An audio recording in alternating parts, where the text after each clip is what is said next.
어제 올라간 30초 요약 영상 보셨나요? 오늘은 그 이야기를 깊게 풀어드립니다.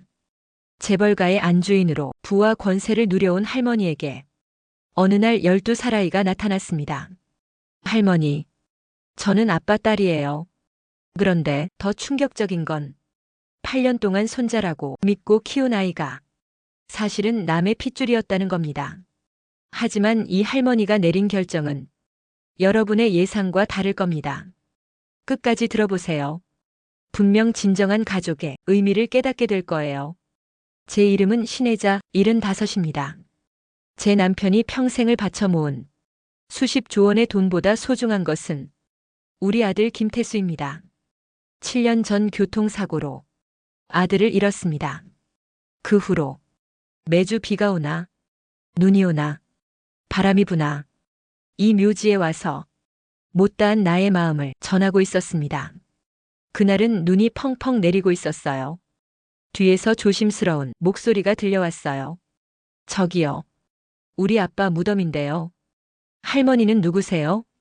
12살 정도의 여자아이였습니다. 낡은 운동화에 색바랜 옷을 입고 있었지만 그 눈매가 내 아들 태수와 똑같았습니다. 심장이 멈출 것 같았어요. 떨리는 목소리로 물었습니다. 애야, 너 아빠 이름이 뭐니? 김태수입니다. 왜 물어보세요? 그럼 너 이름은 뭐니? 김소윤이에요. 어떻게 온 거니? 혼자 왔니? 엄마가 돌아가시기 전에 아빠 이름이 김태수라고 여기 계신다고 했어요. 그 말을 듣는 순간 제 심장이 멎는 듯 했습니다. 그럼 지금 누구랑 사니? 왜 할머니랑 살아요? 그런데 많이 아파서 병원에 계세요. 12년 동안 모르고 살았던 내 진짜 손녀가 이렇게 나타난 겁니다. 소윤이를 데리고 집에 오는 길에 20년 전 기억이 되살아났습니다. 아들 태수에게는 진짜 사랑하는 여자가 있었습니다. 대학 때 만난 첫사랑이 있었지만 그 집이 너무 가난했어요. 당시 제가 태수에게 말했죠. 태수야, 그 여자는 안 된다. 우리 집안에 맞지 않아. 태수는 울분에 찬 목소리로 대답했어요. 엄마, 제가 진심으로 사랑하는 게 그렇게 잘못인가요? 왜 제 행복을 막으려 하세요? 저는 고집을 부렸습니다. 사랑으로 밥 먹고 살 수 있니? 너는 재벌가의 아들이야. 그렇게 저는 아들의 진짜 사랑을 제 손으로 갈라놨습니다. 그 여자가 임신한 줄도 모른 채. 그리고 그 아이가 바로 소윤이었던 겁니다.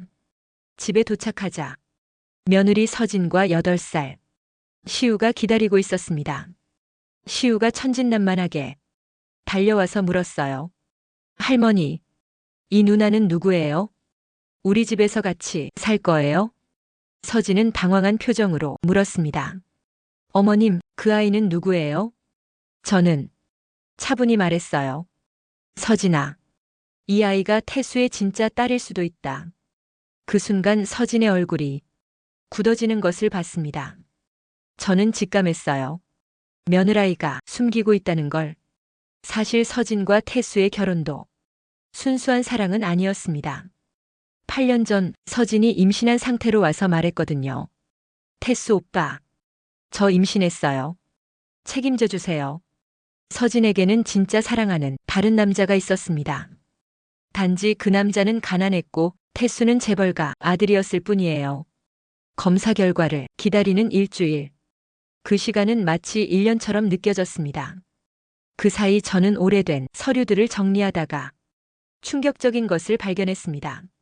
8년 전 태수가 남긴 일기장 속에 끼어진 진단서였습니다. 불임 판정이라는 글자가 선명했어요. 그 옆에 태수의 메모가 있었습니다. 나는 아이를 가질 수 없다. 하지만 서진이 임신했다면 그 아이를 나의 아들로 키우겠다. 피가 섞이지 않았어도 사랑으로 진짜 아버지가 되겠다. 내 모든 것을 걸고 그 아이의 웃음을 지켜주겠다. 그 순간 제 눈물이 뚝 떨어졌습니다. 태수야, 너는 결국 아버지가 되고 싶었던 거구나. 피보다 중요한 건 사랑이라는 걸 너는 이미 알고 있었구나. 일주일 후 병원에서 의사가 말했습니다. 세 분 모두 결과가 나왔습니다. 먼저 소윤 양의 경우 김혜자 어르신과 유전자 일치도가 조부와 손녀 관계임을 명확히 보여줍니다. 소윤이가 눈물을 글썽이며 물었어요. 정말이에요? 제가 할머니, 손녀가 맞아요? 저는 소윤이를 끌어안으며 말했습니다. 그래, 소윤아. 이제 넌 혼자가 아니다.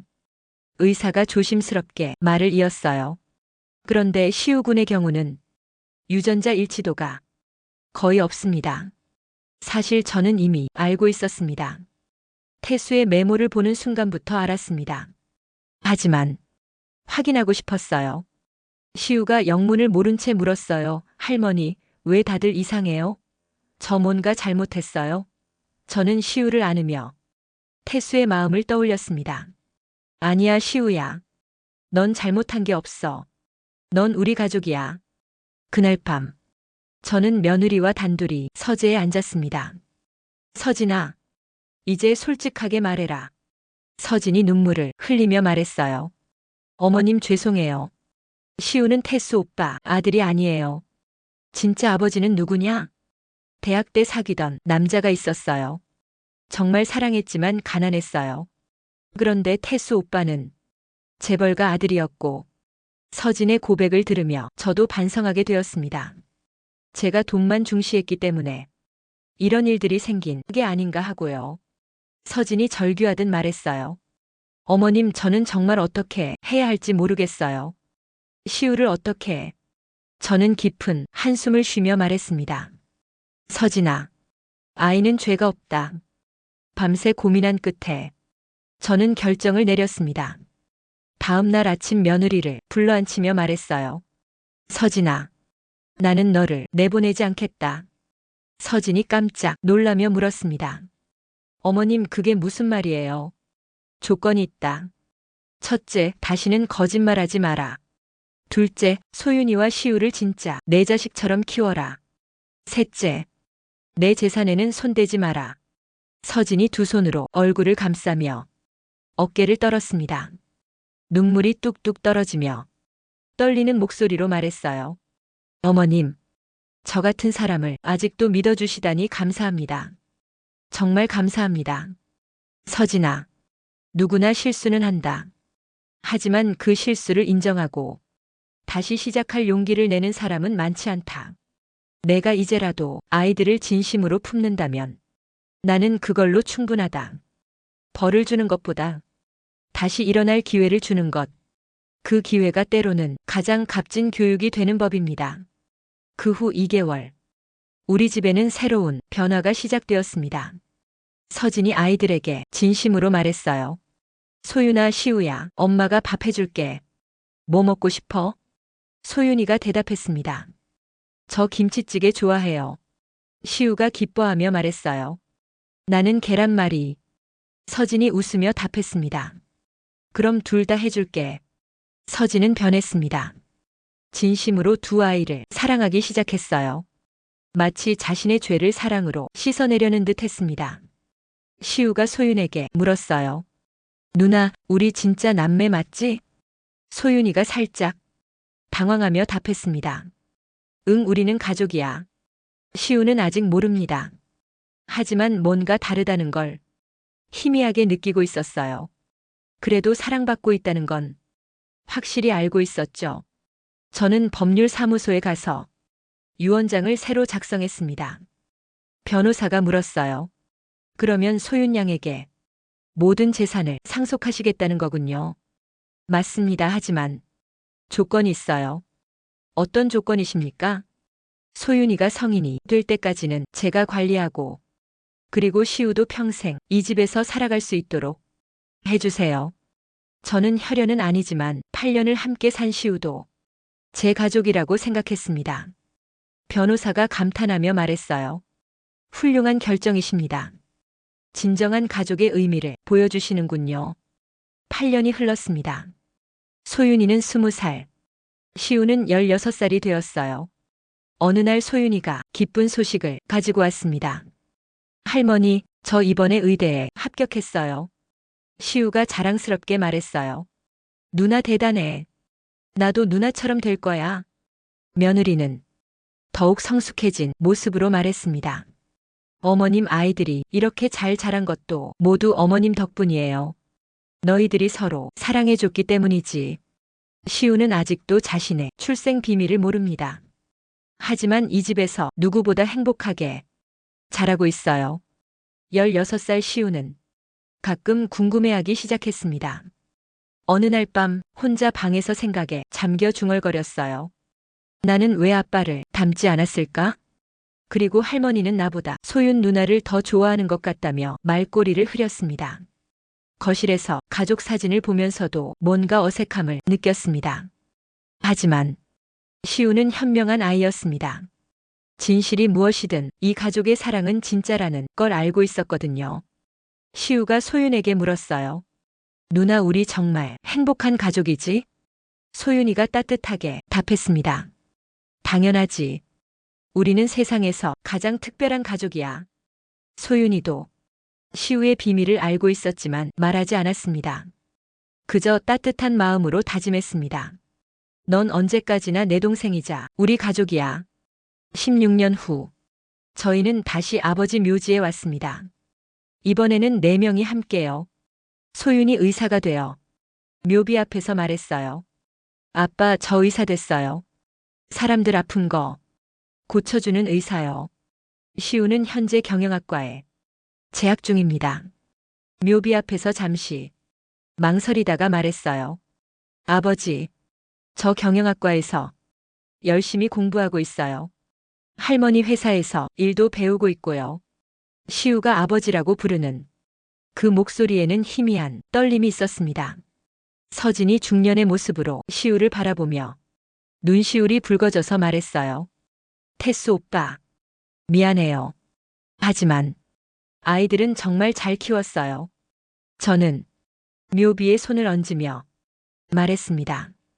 태수야, 내 딸 의사 만들었다. 그리고 시우도 내 아들처럼 잘 키우고 있단다. 시우는 알고 있었습니다. 이 무덤의 주인과 피로 이어지지 않았다는 것을. 그럼에도 그는 주저하지 않았습니다.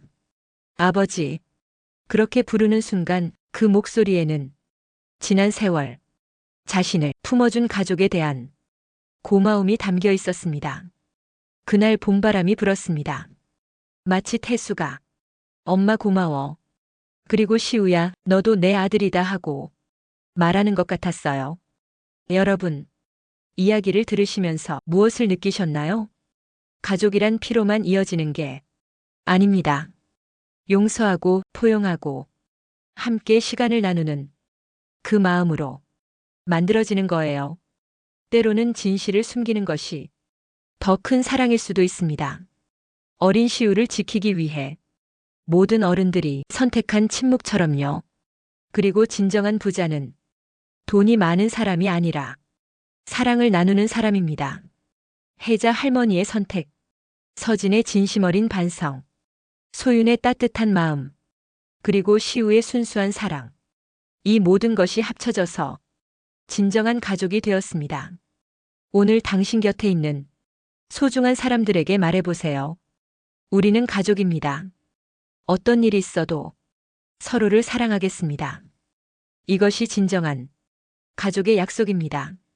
사랑은 피보다 진하고 돈보다 값지며 시간보다 영원합니다. 당신의 가족을 더욱 사랑해 주세요. 구독과 좋아요는 다음 영상 만드는데 힘이 됩니다.